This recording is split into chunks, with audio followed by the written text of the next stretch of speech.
Ki te nuinga o tāua he mea tapu te tahu I te tūpāpaku, engari kua mahake I nāia ne ngā whānau e tahuri ana ki tēnei tikanga. Mo te roa ngāke o ngā kōrero, kai Ahinirangi Goodman, tēnei pūrongo. E ai ki ngā tatau kaute a te kaunihera o Rotorua, o te hunga I tūpāpaku hia I ngā marama Kimuri, white te kaumārima ōrau I hiahia kia tahungia rātau ki ngā whare pēnei I tēnei. Ko te hiahia ana a mātau I o mātau na tangihanga ki ngā whānau e hiahia ana ki te tahu I o rātau tūpāpaku.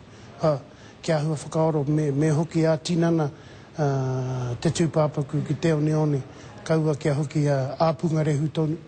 Ki ngā tirohanga anō, arā he kaupapa nehu tēnei e hua ake ana, na te iti I hoke o ngā utu ki ērā mo te nehu a whenua, a he māmā ke anō hoki mō ētahi.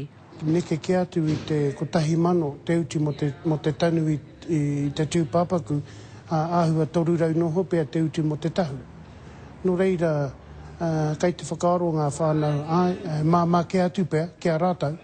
Hei tā Erin McDonald o te whare tūpāpaku o Mountain View ki Rotorua.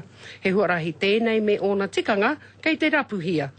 Gone are the days of being rigid and there's always room for tradition, but there's now a lot more option and that's really important for people. It's not so this and this.